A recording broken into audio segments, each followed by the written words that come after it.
It's the radio guy, Mike Prince. Welcome to another episode of the Mike Prince Show here on the Open Mic Broadcast Network. We come to you, of course, each and every day with the world of HBCU sports and beyond. Today, we have a living legend in a where are they now moment. He was from down the road with Prairie View, up the hill from Texas Southern, none other than Brother Johnny Cole. How you doing, sir? Man, I'm doing great. How you doing? I am fantastic, man. Long time no here. As they say, it's almost like you've been on a sabbatical or something, man. Bring us up to speed on where you've been and how you've been doing. Well, when I left Texas Southern, I went up to Fort Scott, Kansas, and coached junior college football up there. Stayed there for a while, then was able to come down to Fort Worth Independent School District, and now I'm currently the facility manager for the district. I'm over all the football stadiums and basketball arenas, as well as the ticket system in the district. Okay. So as of now, not necessarily dealing with the X's and O's, but the managerial / athletic director type responsibilities that you have right now. Yes. Well, I got a lot of my former players out there that are coaches and some of the coaches that actually coach with me. So I feel real to the game. I've gotten all their huddle accounts and, on Saturdays on Sundays and Mondays, my phone is busy. Okay, so you saying you still got your finger on the pulse of the college football ranks? Ain't no question. No question. I look forward one day to maybe coming back. Are you giving us a little foreshadowing, man, in the near future that there might be the return instead of the Mac of the Cole? Yeah, well, I think I got some gasoline in the tank. I really feel that I have something to offer, and a lot of these perennial losing programs, that's my specialty. Be able to come in there and get them going back on the right track. Okay, to resurrect the dime programs is now the special agent Cole is how we'll, I guess, identify you on that. Now, look, let's talk about that. You've had a track record of taking a program that was struggling and turning it around rather quickly. And then on the flip side of it, people would say, well, yeah, he was turning it around, but at what expense? Talking about, possibilities of dealing with some infractions from the NCAA. How do you respond to that?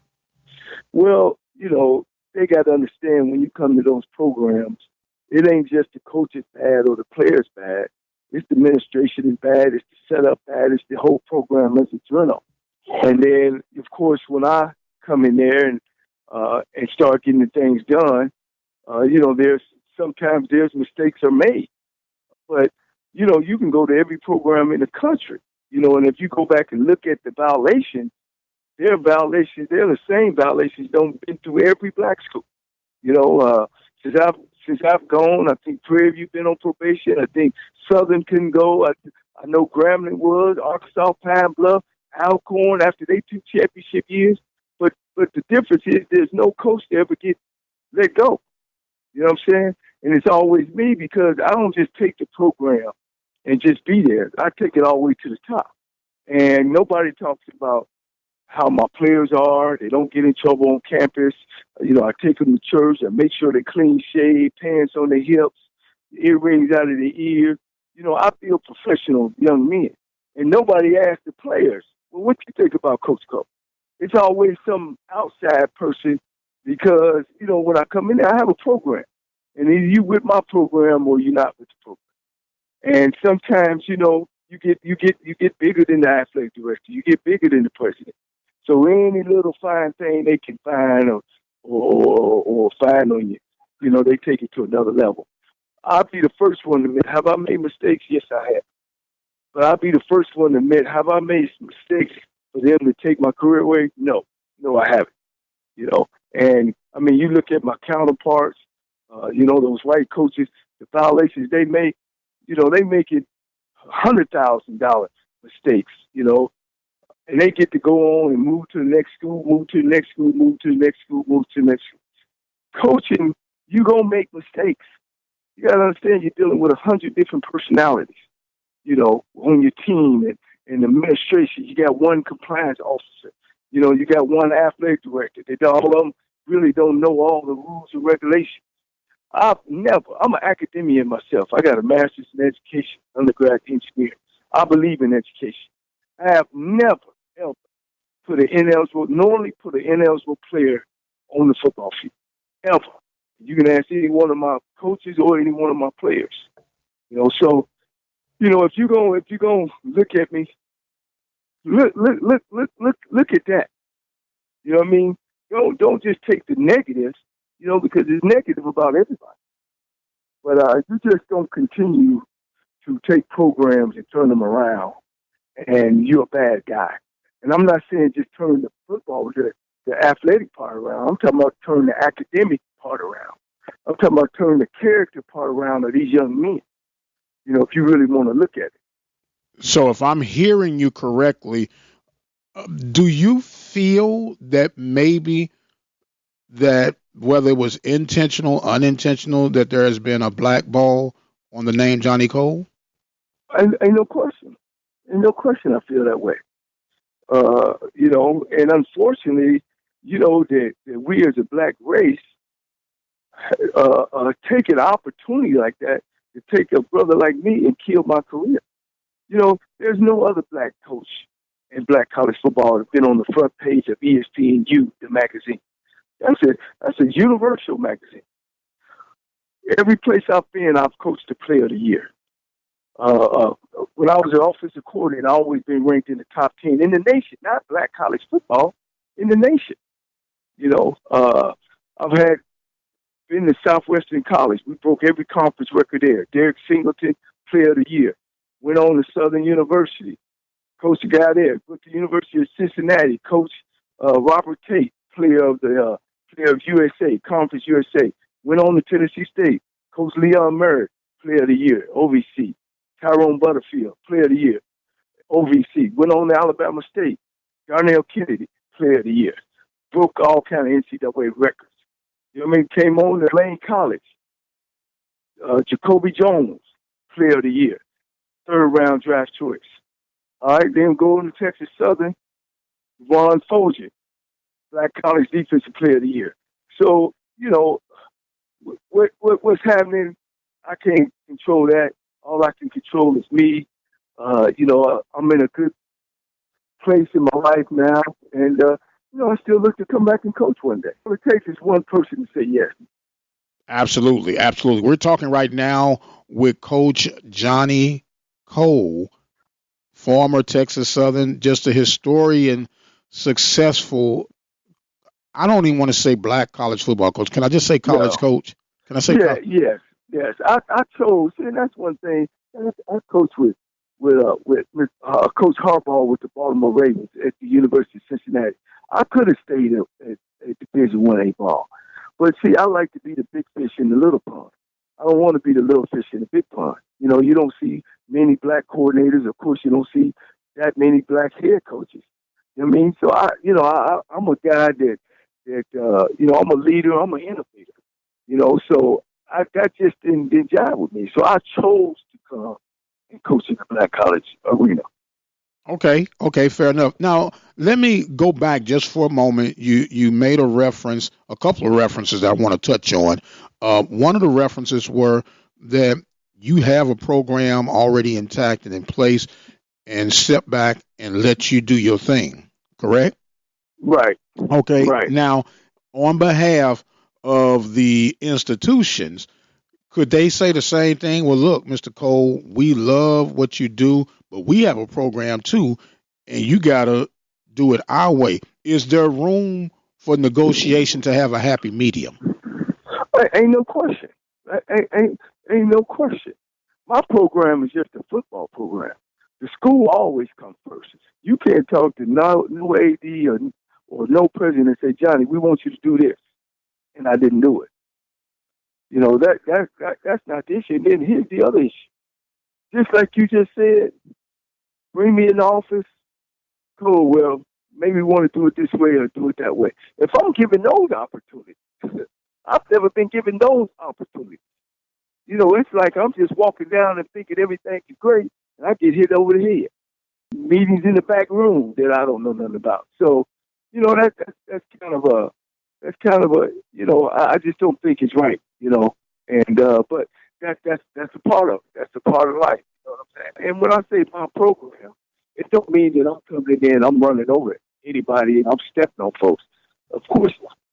I go by the rules and everything else. That rule book is almost 300 pages thick. People break rules every day, with that rule book. There's a major violation that is called a minor violation. It's can you get through the violations? Now and that was part of my next part of the reference that I want to go back to. We all know I'm 52 years old, and I know you're probably a little bit older than what I am. And I was taught, conditioned that I don't have the same affordabilities as my white counterparts to Right. where I get the opportunities to recover and regain. We have one time to make a first impression. Do you think part of that knee jerk reaction is how I refer to it? Is that people hit the panic button and say, "Oh no, we can't do that. We can't do that. We gotta do this and do it quick so we can let the folks know that we mean business." Do you think you're probably the victim of some of that? Well, yeah, of course. And the thing about me, I'm well traveled. And I've been in a lot of black schools. And I've been to some white schools as well. Winners win and losers lose. You know what I mean? Winners don't make excuse. They know how to work things out and move forward. They always keep the goal up front. You know, one thing about it, every school I came to had NCAA problems before they got there. Tennessee State, NCAA problems. Alabama State had problems before I got there. Texas Southern had problems before I got there. Lane had problems before I got there. And some of these violations have been added because I'm walking in the door and there's already academic problems. My job as a football coach is to handle the football part. For Right. instance, in Texas Southern, nobody says 13 out of 14 sports had played an eligible player before I got there. You know what I'm saying? Mm-hmm. You know, Mm-hmm. Lane College had all kind of NCAA problems, which I didn't have any violations. Alabama State had plethora of NCAA issues and problems before I got there. And so it's and then all of a sudden that little mound, now you winning, you know what I'm saying? And then now that little mound. And I really think it's cultural as well. It's cultural. We got a problem with each other being successful. That's how we are. We want to be the only one in the house. Yes, sir. Some refer to it as that crab mentality syndrome, where when someone see you getting ahead, they want to pull you down. And unfortunately, that is something that is real prevalent in today's society. We're talking right Wait, now with Johnny Cole, um, football mind, football motivator, and a football success on the field. And right now, I want to bring it fast forward just for a moment. With all that you've been, all that you've experienced, and I heard you say all it takes is one person to say, hey, let's go back and revisit with Cole. Let's give him an opportunity. We're in a situation where we need a coach. We're in a situation where we know his proven track record. I want you to answer this two-part question for me. A, is there still gas in the tank for football coach Johnny Cole? And then B, what has Johnny Cole learned from his prior circumstances and situations that would make him a new and improved Johnny Cole football coach? number one, I know it's gas in the tank because I got a winning formula. I got something that everybody is looking for, and it's something natural. It's some basically the it factor. And then there's no question that you could put me in Egypt and I turn Egypt around. My thing is I need a support team that's going to be true and honest and not play police, but play administrator, or if we're going in the wrong direction or something happening, let's correct it now. Let's not hold it and put it in the back pocket and then wait till I win a championship. Then all of a sudden, oh yeah, I got you. I don't need a I got you administration. I need a we got each other administration. And the thing I learned a lot about myself. For one, I'm much older. Number two, I have to understand the business end of it, that my circle has got to be small. I was always a coach that always had my door open, to any and everybody. You can ask any coaches that's coached with me or had came up to see, and I gotta have a smaller window for people to not to get to me.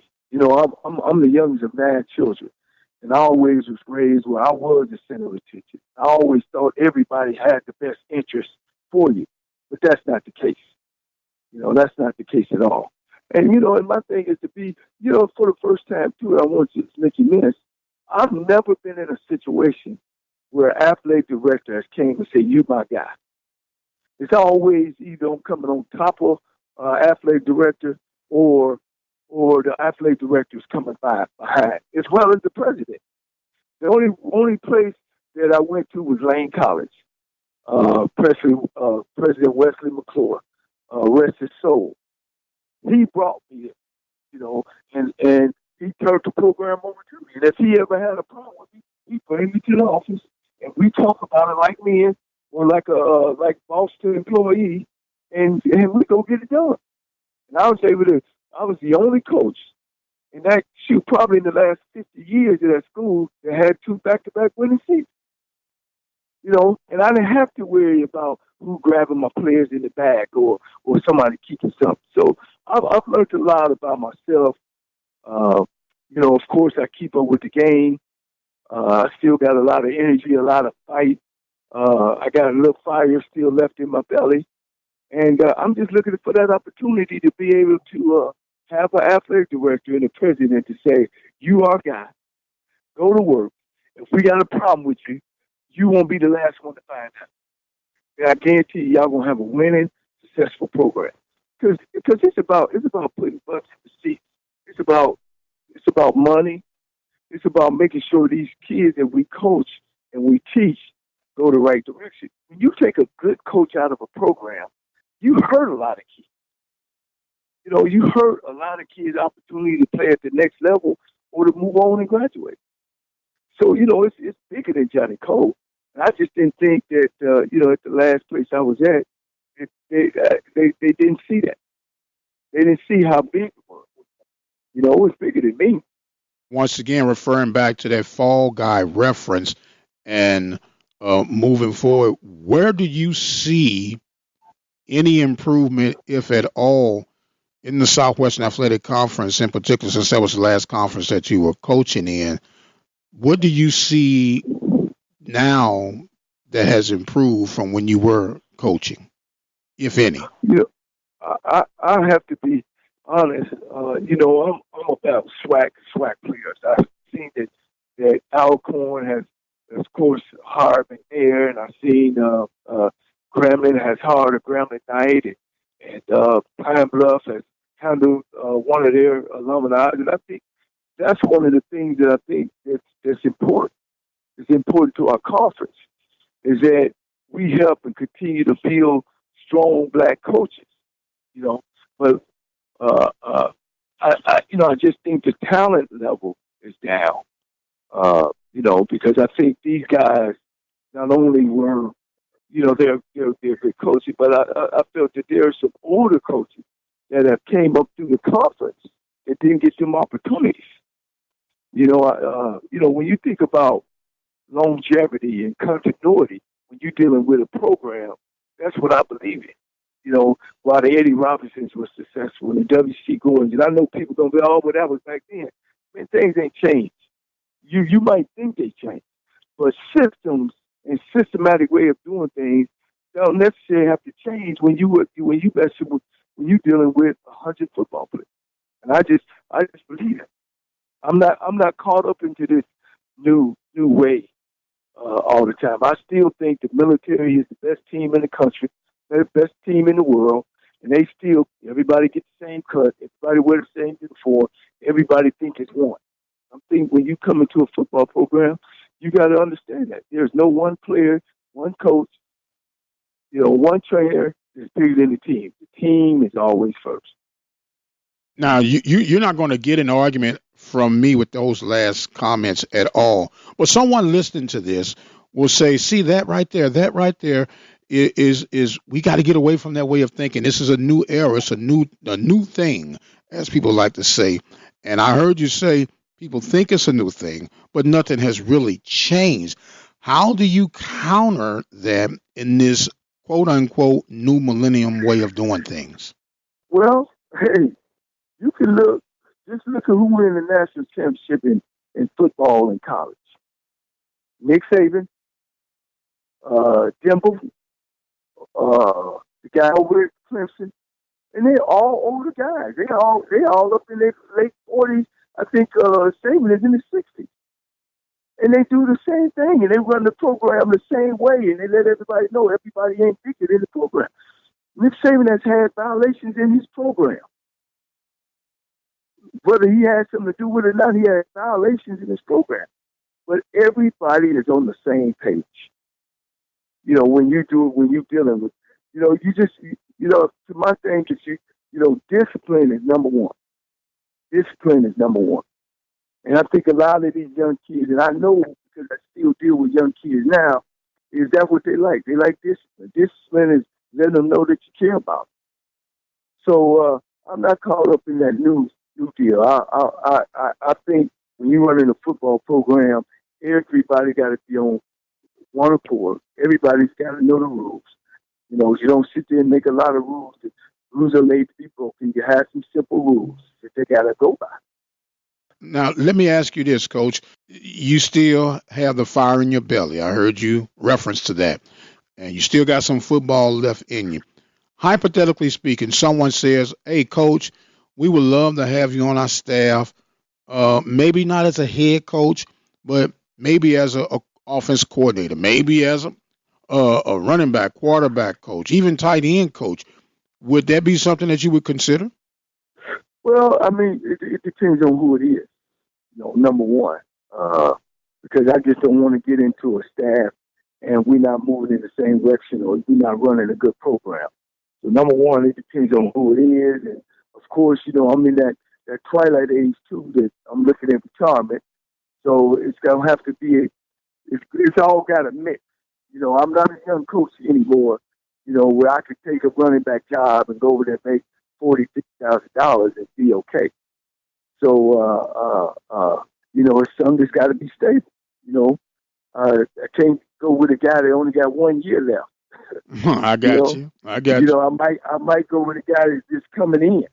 That's something different. And I got some young coaches that I've coached and they're coached up underneath me that keeps in touch with me about, if the opportunity happens for them, would I come work with them? So I've had some opportunities. Like I said, it's got to be the right one. Got to be the right one. We're talking, as Ray Charles would say, with the right one, baby. Coach Johnny Cole.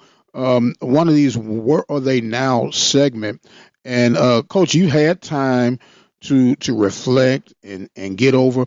And if you don't feel like answering this one, I will definitely understand and appreciate it and move on.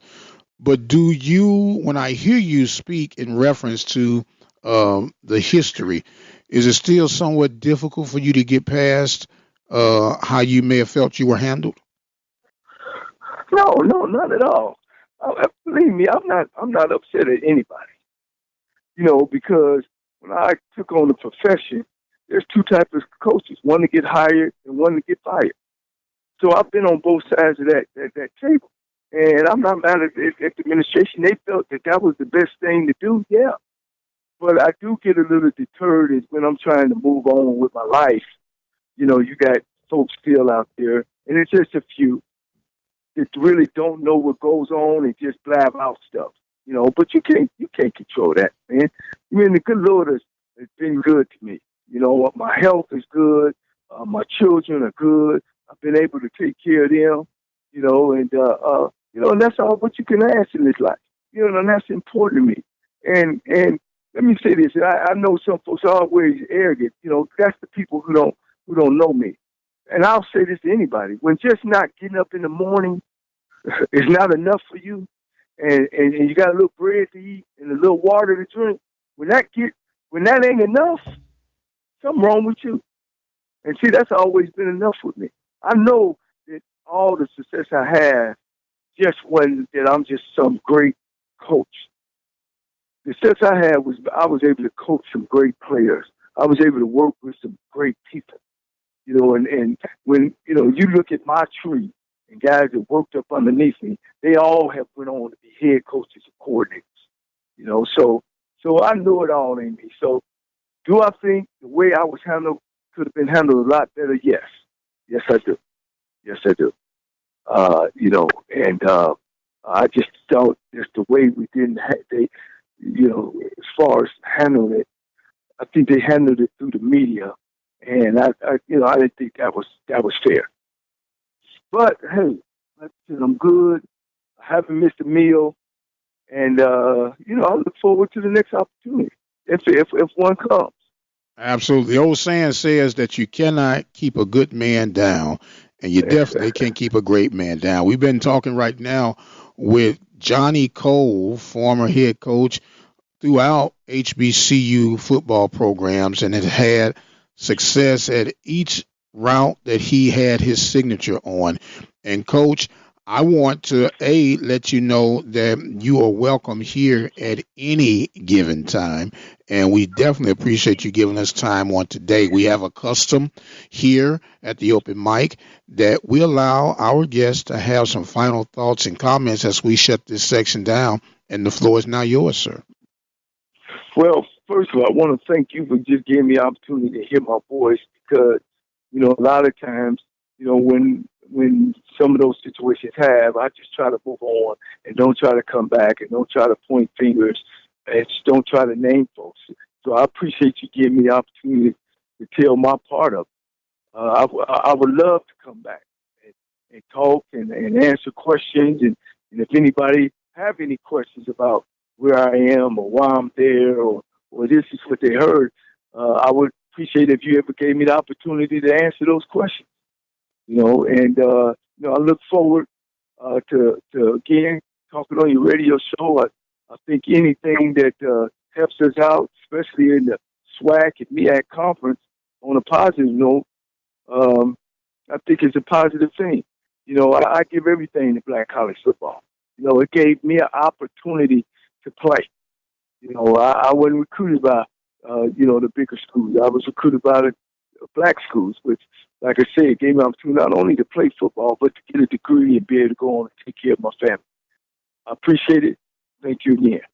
He is legendary Johnny Cole. I am the radio guy, Mike Prince. Remember our social media handles for Instagram, Facebook, and Twitter are at The Mike Prince Show. The YouTube channel is Open Mic Broadcast Network. And don't forget our 24-hour dial-in message line, 713-570-6736. And until the next time, you guys be blessed, and we'll see you on the other side.